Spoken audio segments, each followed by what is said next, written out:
Hi guys, welcome to Manhood Explained. My name is Camille, and this recording is for 7th of April 2020. Because of some technical issues I have to record it again.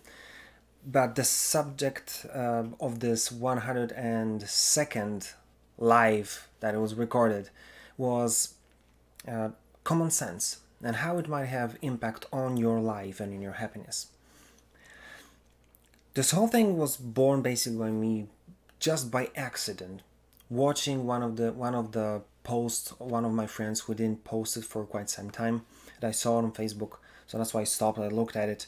There was a picture of him, and there was like a part of some chain that's supposed to raise awareness of suicides amongst men. And I start to think, because when I see something like this, in in conjunction with me recording videos about how to have happy relationship, how to feel like a man, how to be someone who's enjoying his life, I thought it's interesting that there are some who are the same time when I'm recording those, they're taking their lives and they're killing themselves.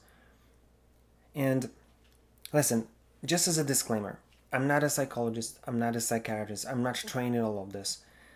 I know that there's a lot of situations, or maybe some of you are really need help of a professional. If that's true, go for it. I won't be able to help you. But from my perspective, as a person who was born in Central Europe, in Poland, in 1981, the things that I see right now, especially with men, it's how to say it, it's terrible.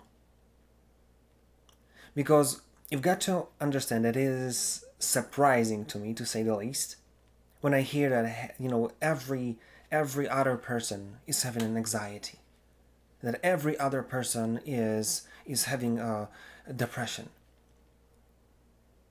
You've got to understand, we have been bullied, we have been treated badly, we had crazy life without internet, without all of this. And to be honest, I don't know what are the statistics, but I never heard about anyone from my generation to kill themselves because of some form of bullying. Now, statistics are crazy that kids like 12, 13, they kill themselves because someone said something on Facebook. And again, I'm not saying that I know what I'm talking about. There are, cases that you're supposed to be taken care of with, or, helped by someone who knows much more about this than I do. But you've got to understand that from my perspective, the line in between having an issue that you're supposed to work through and going overboard and going too far is very thin. And now when we're living in this culture, when it's okay to be offended, when it's okay to play the victim, it's very easy, because it's much easier to just blame guilt on someone, that you feel bad on someone because someone said something. It's easier than just swallow your pride and just deal with something, especially when it's your fault, or you're not doing something that's supposed to be done, or and then it's much easier to just blame it on someone. You know what I'm saying? So treat what I say with a grain of salt, although think, because maybe you're one of the people, or maybe you have the situation when you're just allowing yourself to feel like a victim, maybe allowing yourself to be offended, even though it's, well, being offended is a part of life. Why would you be offended that you're getting offended? Just get offended and just deal with it. If you can say something, do it. But then don't blame someone else, that someone else has different opinion than you do, because life doesn't work that way. And you'll learn sooner or later that people don't care what you feel, and they don't have to. If you've got a problem with something, it's your problem. If there's, you know what I'm saying, I don't want to go deep with this, but I start to think about common sense, about allowing yourself to give yourself like an environment that will help you to see, or try to be as objective as possible. Because let's say it straight. First thing I want to talk today is that so many people are having much worse than we do.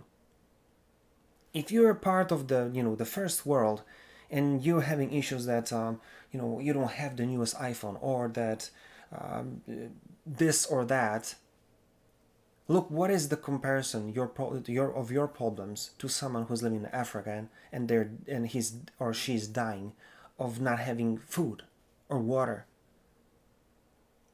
And I don't want to sound like my like grandparents in my generation. Is everything was comparison to people dying in Africa. But let's say it straight. You can feel that maybe it would be better, or it would be great to have a new car, to have a new phone, to have this or that.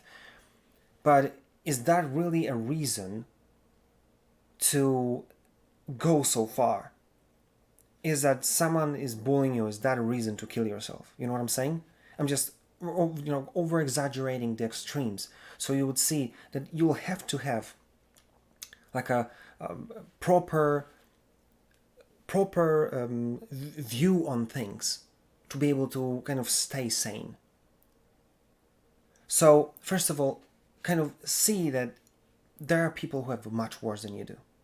So just kind of don't go too far. Second thing, be grateful.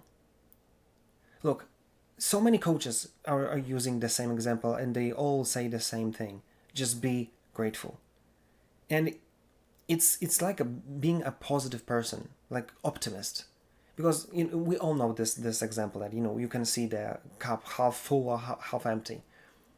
But I said it so many times. You walk into the kitchen, you say, there's nothing to eat here. You open the fridge, and there's like full. Maybe there's nothing to eat that you would like to eat right now in your fridge, but you're far away from being hungry, because you can eat whatever you want, and then if you want, you can order it. Even now in quarantine time, many restaurants are able to deliver food. This is exactly what I want you to be able to see, that your problems, whatever they may be, they're not so bad as you can think. And if you start to be grateful, what amazing thing will start to happen. You'll start to see this cup half full. Because let's take a simple example. You've got an older version of iPhone, and you say, I would like to have a newest one. Cool. If you have an ability or possibility to get it, or do something to have that new version, cool. But if not, just look at your phone and say to yourself, how much you use that phone. And I would bet that like 50% of capabilities of this tool, you'll not even know that they exist. So just flip this whole thing upside down and start to see that there's so much positive things that you can do with the old phone that you have. Just sit on it and just look around. Try to figure out what more can you take out of it, and just enjoy it. Stop being negative just because you don't have something that you want. It's great to have dreams, but if you make it a toxic dream that you're gonna complain all the time just because you don't have it, then you've got a problem, bro. So first of all, know that there's always someone who has worse than you. Second, start to being grateful, because then you start to see things that you have in positive light, and you can enjoy them much more than just complaining about not having something else. And this very simple idea of having common sense on looking at your life, I want to take towards the relationships. Because look, many times we do the same thing. Oh, she's not doing this, or she's making me angry about this. She's annoying me with that. Look at the things that she's doing great. Look at the things that she's really great at, and you really enjoy, seeing and being with her. Because I want you to know, this is one of the reasons that I'm happy in my relationship, and we're 19 years in marriage right now. And it happened when I consciously decided to enjoy her company, to consciously enjoy every moment that I have with her. It changed my whole perspective. Nothing changed in our relationship. Nothing changed. We are the same people that we are for so many years. But this few years ago, when I decided, I started to see that there's so much more in our relationship. There's so much more to enjoy. There's so much more to kind of experience and be thankful for. And since that moment in time, our relationship changed. I changed. My happiness in my relationship changed dramatically. Why? Because I started to see that there's so much that I can be grateful for. And I started to say it to her. I started to just be like a constant in saying, listen, I love you. I appreciate you. You're my favorite. And all those things, just because I consciously I spend time with her. I see how much I can enjoy by just being with her, because she's an awesome person. That's why I married her, right? So I want you to kind of see this whole thing and understand it. Because now when you're going to look at your life, when you look at things that you have, look at your relationship, at your kids, at your work, I want you to look for things that are positive. Look for things that you're supposed to be grateful for. And then, when you see how much good you have already in your life, then start to see, what can we do to make it even better? Because this is what I want you to take from this video. We are overcomplicating life. We're thinking that we've got so much problems, when in comparison to someone else, we don't. So, have a right perspective. Be grateful. Enjoy your life and enjoy the person that you're with. And you'll see that your life will change completely. Think about it and do something about it, because it is worth it. That being said, if you liked this video or you didn't, just comment, give me a shout. What do you think? Maybe you've got some examples that will exactly say what I said, that you agree with me, or say that you experienced something that completely goes opposite what I said. I would love to have this conversation with you. And if there's anything you want me to record about, video about, or maybe I'll be able to help you with something just by giving you my point of view on the subject, just give me a shout. I'll be glad to do it. That being said, see you tomorrow.